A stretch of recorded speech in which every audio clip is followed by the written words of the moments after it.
Welcome back to the channel, you guys. Today we finally get to put our engine here in our convertible or drop top Z. We got last video, we went ahead and cleaned up everything in the bay. This over here, I still got a little bit to do with the rag. It's just a little bit of dust from after the fact. However, like this stuff here, I cannot get. Right there, I just hit it with the Scotch-Brite. That literally took me a minute to like kind of get through there. And yeah, I'm not even sure what it is. I'm pretty sure there's a protective coating on this. But other than that, like everything else is very minty clean compared to what it was. Wiring harness is all rewrapped and refreshed. We got us pretty much everything ready. Still have this subframe bushing to do. Looks like DHL is wanting to play me around a little bit, so we may actually have to replace this with just a good rubber one that I have that's used for the meantime. But now let's go ahead, let's go find us one of those subframe bushings and we'll get that replaced. The reason being why I'm not even going to send this for now, my slick top was missing one once when I bought it first. Anytime I'd hit a bump, I'd start to have really bad wheel hop.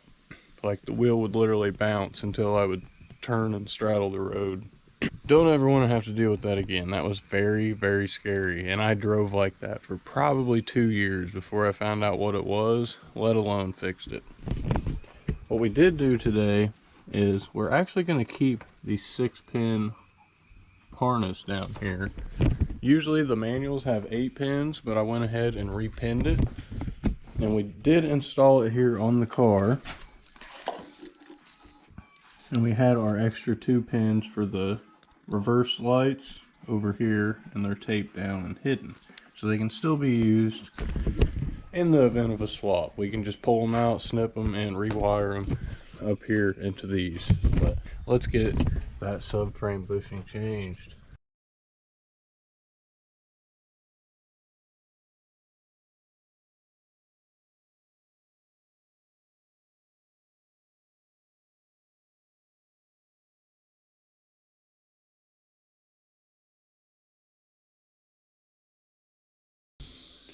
And get ready to,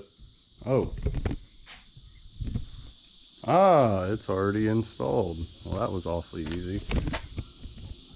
I wish it went that way every time. But no, we went ahead, we dropped it in. Pretty much all we've done so far, we hooked our power steering banjo bolt and our drain up. We've got our AC compressor just hanging, ready to be put on. I'm waiting for my belts to come in before I mount that, which we may do that when we run out of stuff. I believe I do have another set of belts just in case. But our harness is all laid out. Let's go ahead and tuck everything up and start to get ready for our next project.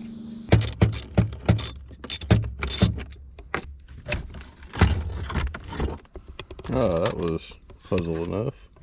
We got our little cable right here disconnected that actually tells the key whether or not it's in park or not. So that's cool.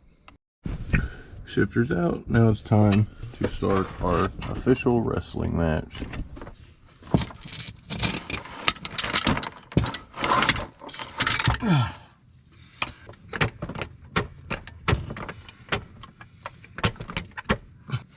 Now let's go up here, let's lower the front end of the car down and start to fit our bell housing.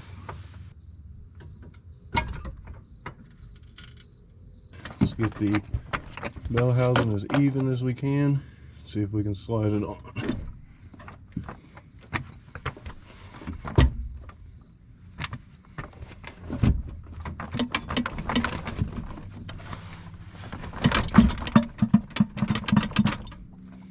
That was one of the quickest instances that this has ever actually went together. You can see this clip's only 3 minutes long, so I did this in less than 2 minutes. We're moving up in the world, guys. Sick. So I actually just remembered we don't have a starter or battery harness yet. Since this has a good positive lead, and this is a good positive lead, this has a good negative terminal, we're actually going to cut it out of here, and we're going to make one out of the two. It's really not that difficult. You just cut the electrical tape out of the bushing and separate it. cut all your tape, and then we'll go back, we'll rewrap a couple of these spots, we'll rewrap over these as well, and we'll make a new harness. But if you ever have to do this, don't be an idiot like me and put your bell housing side up by your battery terminal side. I literally have them backwards. Now we've got a finished unit with everything on the correct side. Got it taped up a little bit, refreshed. Go ahead and install.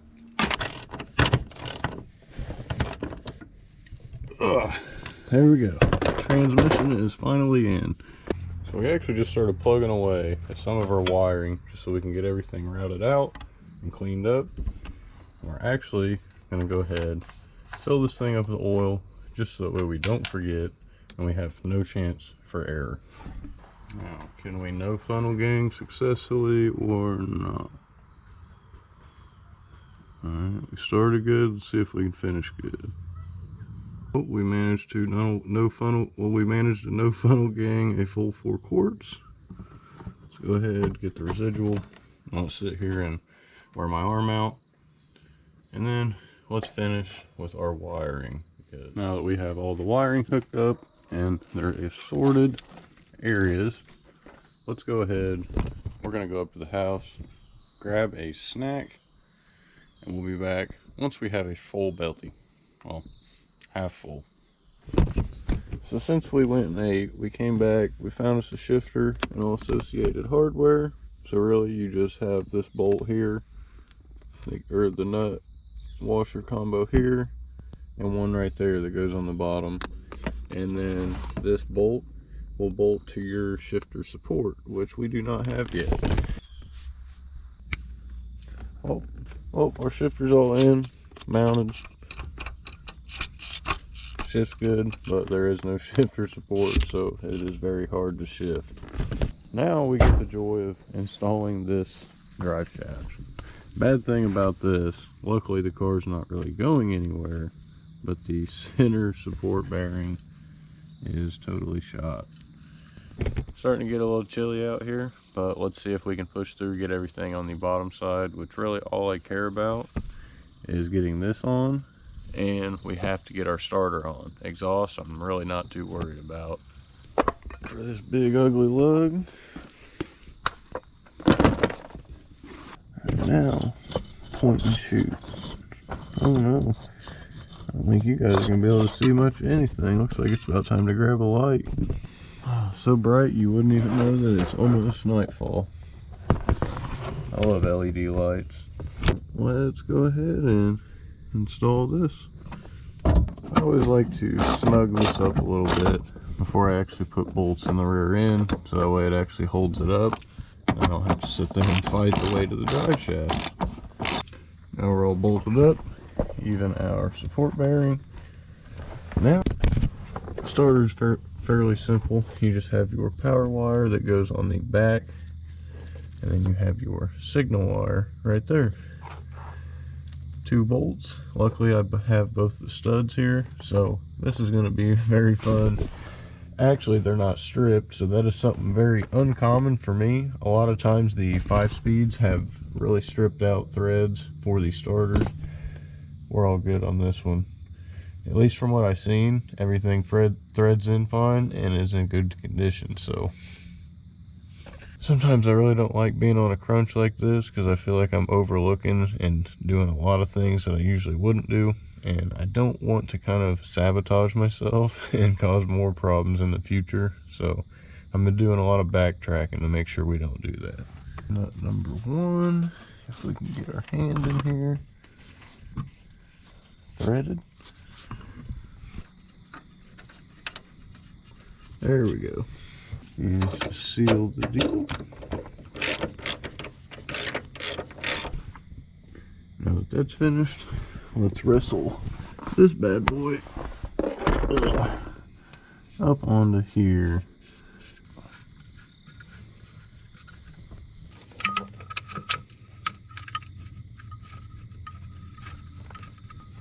Hey, we got it threaded down.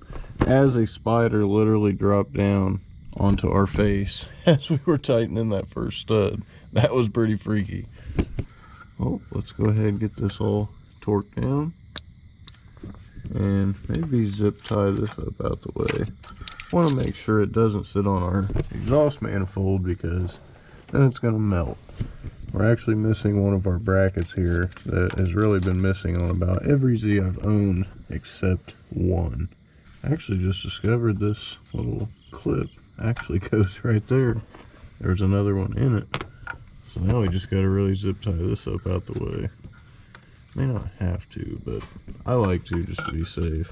Like, you could always tuck it and that'll literally like never move, but we do still have to tighten this bad boy down. Now it's mounted, rock solid, actually torqued down to spec. That's nice. And we have our starter signal, or not signal, but the power wire all hooked up. I don't know why. I feel like I keep having tongue twisters down here, but it's really, I'm just trying to dodge all this dirt from falling in my mouth. I've had so much stuff fall into my eyes the past hour or so, it's ridiculous. Now let's see what we can do on the top side before it gets, say, too dark, even though it probably is too dark already. We went looking in the barn and we did manage to find another fuel rail that actually has good replaced hoses. We also got a light hooked up here. Sorry if it's a little less than optimal, at least for you guys to view, but we're working with what we got. And we got it on, and not only that, we went ahead and installed our cruise and throttle cables. Got them all tightened down. Now, really, we're running out of things to do up here. I do need to get a hose clamp for this, but I think we're going to look for some balance tube O-rings so we can go ahead and put our balance tube on so that way we don't have to worry about it sitting out and can get everything sealed up there. So actually, the first thing on the list is probably the most important, because without it, none of this would work. We actually have to install, we've got to install our ECU. We managed to find an auto harness to snake in here, so we're actually managing to keep the auto ECU that came with the car. So that's a big plus to me. Now I still have an available manual for myself to use in my car. I do always start them hand tight and then slowly start to tighten the connector down, and as I do it, I try to make sure the connector stays evenly as possible so I don't pinch it or damage any pins in the process. Place our ECU up in here, about where it's supposed to be. Doesn't really have to be in place. We're going to be back down here. Got a couple more things to take care of before the car is finished. So there's the board and carpet. Will it fit? Nope. Not even close. Well, actually it is pretty close. Well, you guys, I'm kind of accepting defeat tonight. I was planning to be done by tonight. However, we've got a handful of things that we're just going to tackle tomorrow to make this easier on myself. It's getting late and it's getting a little cold out here. We're actually going to clean everything up and we're going to hit this head on first thing in the morning. So we'll catch you guys then. Well, we're feeling way better today. We ended up having a sore throat yesterday and really just felt kind of groggy. At least we didn't have the headache, but today we are feeling much better. So let's get to finishing this car. That's going to make me feel even better. But last night I got a little busy on this thing after I put the camera down. Didn't do much, but I did mount my under headlight piping. Here we got a T on. This is the bad MAF that I will have to switch out.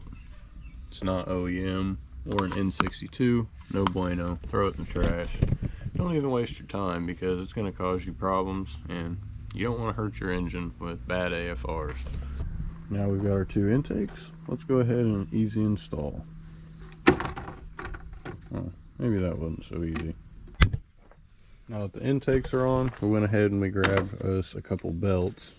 So we are doing a little bit of testing on non-OEM parts just to see if it works for my personal stuff. If I have to save a little bit of money. We've got Gates power steering and a Gates alternator and fan belt. We also are testing the waters with some aftermarket slave cylinders and master cylinders. We've pretty much went ahead and bled this already. However, we have a second set that we're going to be doing next video for our slick top. So we'll go a little bit more in detail about that and how you can do that, especially by yourself and whatnot, and a little bit more on the bleeding process. Now we have to actually get the chassis ready to accept that. And here is our plate covering the clutch pedal hole. Still don't have a clutch pedal over here yet, but I know exactly where to get one. I do have a couple in the barn, but since this is right here, I may as well go ahead and rob the one out of it, if I haven't already, and no I have not, so that's a plus. All that's holding it in, you got your 2 bolts from the outside where your master cylinder's at, and you got one right up here. Unsecured. This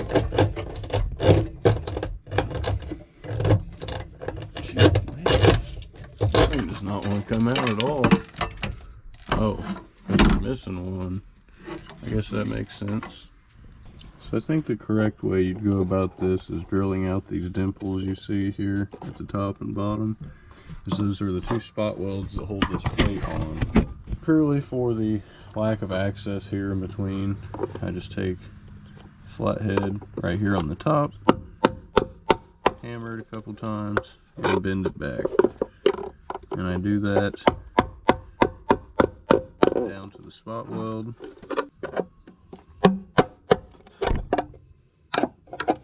Here's the second spot weld. And now it's off. That took way more effort and time than it probably should have. But the stupid little plate is off.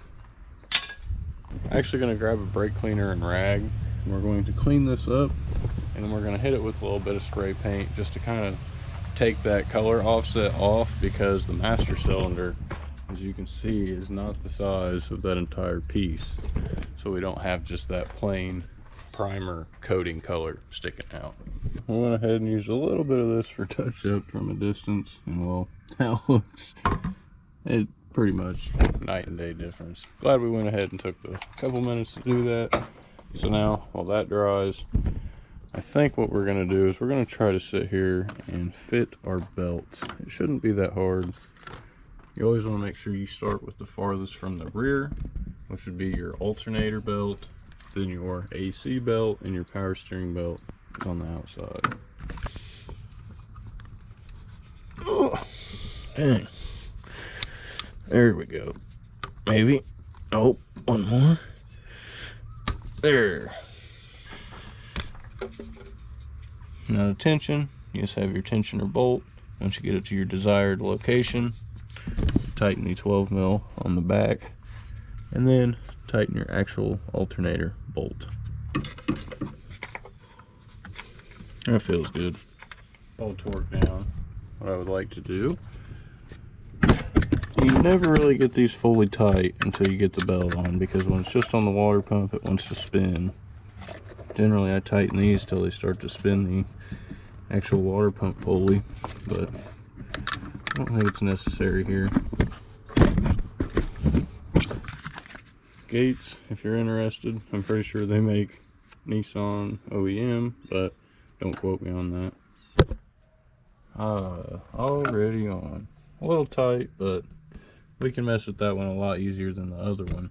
Now let's see if we can rotate the engine a little bit so we can get access to the mount bolt through the power steering pulley.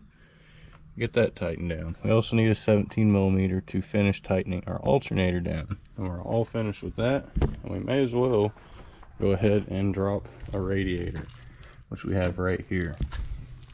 Well, unfortunately this is the only radiator that I got, and it's actually bowed out on both sides. It's actually the one that came with this, so it should fit right. Yeah, I should probably clean it a little bit, but I don't anticipate this staying in here. It's too crusty for the rest of the car.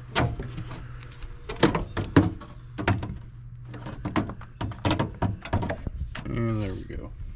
radiators in, we're going to go look for some radiator mounts and see about getting this fully seated. We do still have to route and install our coolant overflow that we got chilling over here, so we can actually hook all that up before we bleed the system.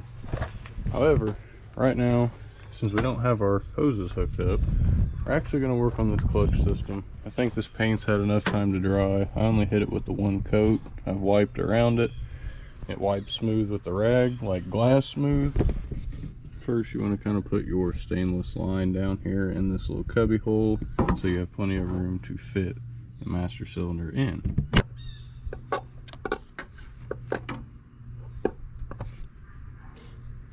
That's roughly how it'll be. Now, since the Z1 clutch line is so long, I'm actually thinking of routing it up here to the top of the firewall and down to where it actually mounts. I've seen other people do it that way. I think I like that instead of it dropping down here, going to the slave cylinder and having like 2 foot extra line that's really just unnecessarily there. You also have this little grommet in here, but this one is already out for some reason, so that's super cool. On this car, it's actually a black box. I've seen it be a green box and an orange box previously. Take 2 of breaking your back to see if you can fit in a very strange space. Oh, come on, why is it so tight? Usually I do this with all the heater ducting out, and the AC ducting, but not this time. Oh, finally, and all just to remove this box. I just let it hang here, and then I put the clutch pedal in first, so it's all mounted, and then I tuck this accordingly. But lucky for you, you don't get to see me install the clutch pedal because this sucks. Oh, we actually have to remove all this because I'm kind of a ding-a-ling, and I didn't notice. Well, I did kind of notice, and I thought about it. But the 12mm bolt that we removed was not the right one. You actually need to remove the one for the airbag system. I forgot that this is actually mounted separately, and usually on non-airbag cars, it's mounted where the clutch pedal goes. So we got everything torqued up, and we have to actually loosen it so we can get the little bit of variation to pull that tab off of the bolt. I actually forgot about this kind of almost cheat, that you can actually see this bolt in here. If you can see where that hole is on the bracket. If you pull all this duct on the side, you'll be able to just look up there instead of bending upside down and contorting your way in just to look at it. This bracket is actually bolted here. This is where the clutch pedal goes. This is the bolt we pulled out that was actually holding that black module. This was holding the relay. Now that's all done, thank goodness. That was a nightmare. Now let's go ahead, reinstall our clutch master, and get this thing on the road. Not literally, but at least pumping the clutch. This is our biggest obstacle we got to take care of, so I'm ready to get it out the way. Now, we are on to the coolant overflow. Fairly simple. You've got, what, 2 bolts right up here, and you've got one right here. You can route this right through here. Now that that's installed, we're actually up here to the MAF now. We went ahead and put our radiator brackets on and got all of our hoses tightened. We also torqued down our balance tube with brand new O-rings, and we finally got a clamp right back there for the idle air control hose. We have an old crappy non-OEM MAF. That is no bueno. Not using it. Here I've got an N62. Plug and play.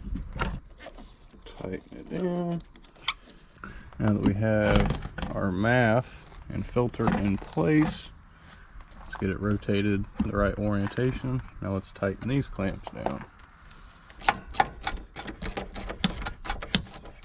Now, my favorite part, just kidding. Let's get to the bottom side of the car and start bleeding our clutch.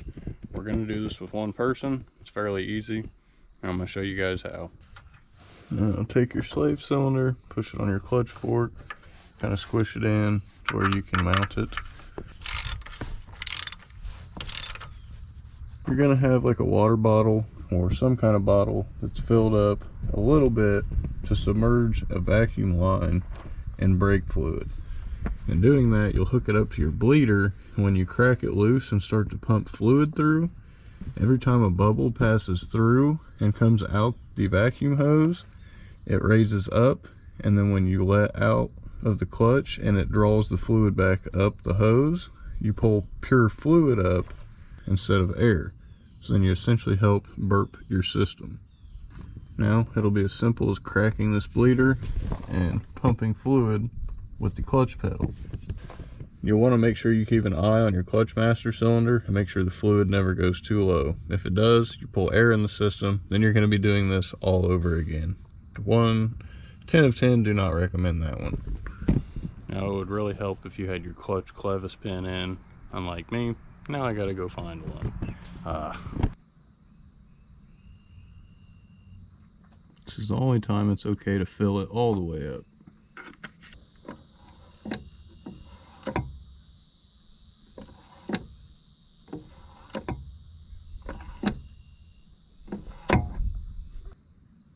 And we're just going to do this until we quit hearing air come out down into the bottle underneath the car. Clutch is bled, has pressure, comes back, and this is about what we're working with our slave. I think it's good. I think we should have enough throw here. Now that the clutch system is all finished, we're really rounding third base now, you guys. Sorry if my GoPro has a loud rattly noise. The base is actually coming unscrewed and I don't have screwdrivers small enough to fix it. I found out that's what that noise is, you guys, so I'm really sorry. We'll get it fixed for next video. Now for the neutral safety switch, that is very, very simple. All we're gonna do is unplug it here with our big black and yellow and black and white wires, and we're actually going to loop the connection in this plug. So we're going to make 2 male spades on a jumper and connect both of these so we can bypass the neutral safety switch. This right here was all I needed to make, just 2 spades, and you literally just plug one in and plug the other in. Now we have bypassed our starter relay and we can actually be able to start the car now. Just remembered, let's go see if we can find us a PTU sub harness so maybe we can actually start this thing. Since we're running out of things to do, let's go ahead and check one more off the list while we can.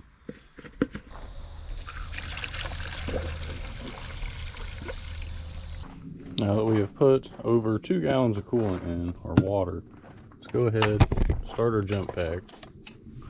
Let's crank this over and see what it does. I at least want to check, make sure the fuel pump works, and you know, our goal is really not to drive the thing as we still don't have this in. See if it at least gets power. That's good, I guess.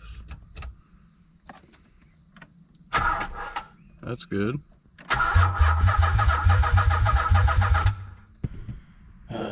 Well, we may need to go find a battery so we actually have juice to crank this instead of relying on one jump pack. Usually I hook 2 up, but one of them is totally dead.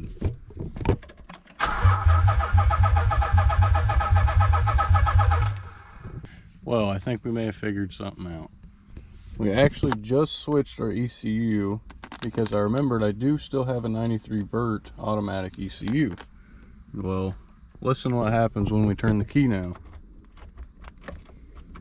Maybe.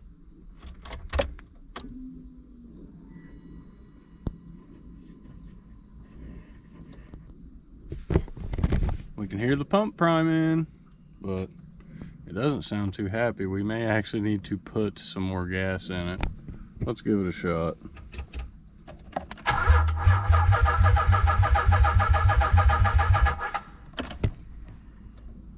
Yeah, I can hear a lot of swishing and sloshing, so I think the tank may be empty. Still having no luck, so let's go grab some gas and the juice has been acquired. Oh, I reckon this can be the moment of truth.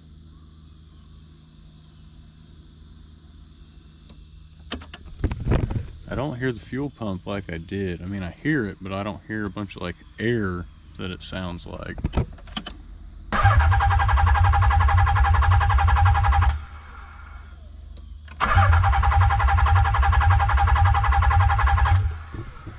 Alright, well, I'm about willing to bet this has to do with spark because of our PTU.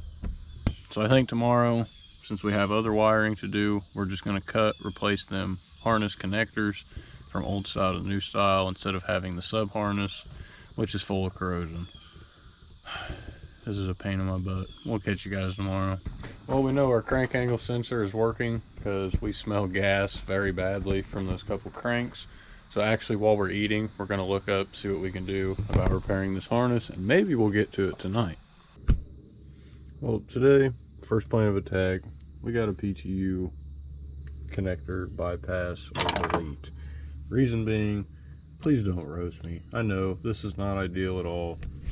It's all I got. I just went to fire my soldering iron up and it doesn't work anymore. It's literally like 80 years old, so happens.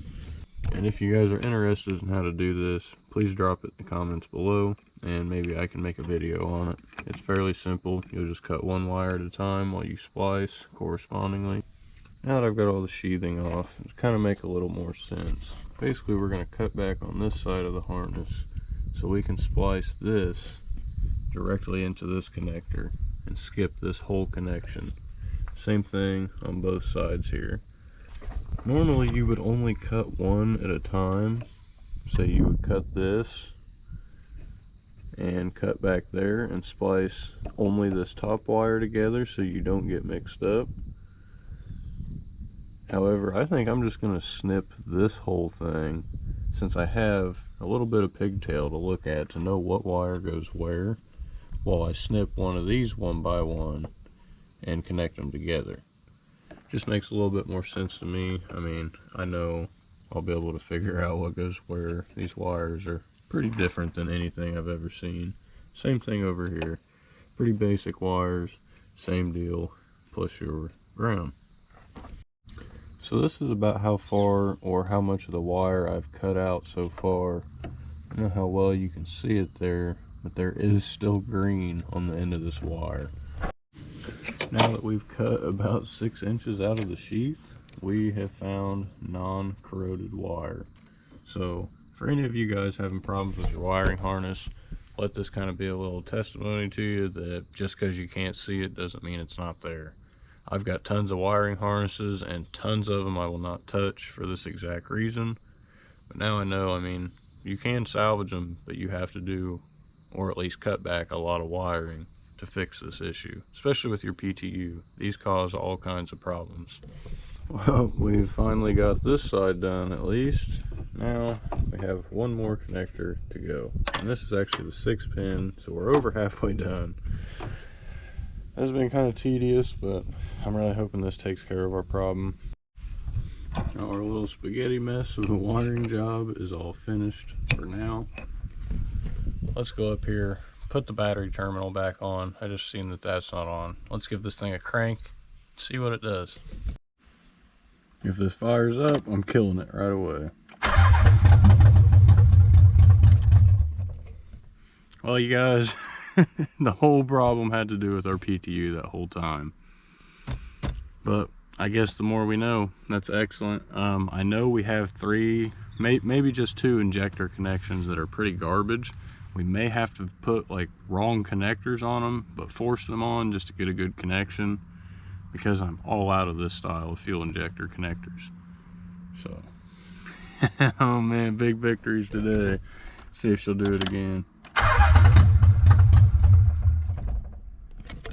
Yeah, she's definitely running on a couple cylinders. It's completely corroded. We actually have to go resupply on some butt connectors to finish some of this you know, wiring project. You know, since we got the car running now, I think this may be a good stopping point, at least for the video. Is then, well, we already know what's going to turn out with this. We're just going to get it buttoned the rest of the way up. And really, I'm ready to get started on the engine back here that actually came out of this, so we can get it fully refreshed, resealed in 24 hours, and then get it reinstalled after then. Then, once that's done, we'll actually have a slick top to drive. That'll actually probably become our new daily once again. Luckily, we have managed to eliminate and figure out a lot of problems here with our Z. And wow, had a critter just walk up all the way up the radiator. But yeah, I'm pretty pleased. We at least got it started. I was really worried yesterday when we was turning the key and we wasn't getting any fuel pump. But now we are getting fuel pump, everything's sorted out, and really, I've just got a couple things to do to button up on this thing to really get it ready to go. And that's including selecting some exhaust. So with that being said, you guys, if you liked the video, don't forget to drop a like, comment, subscribe down below, and stay tuned for more content. And we'll catch you then. Peace, guys.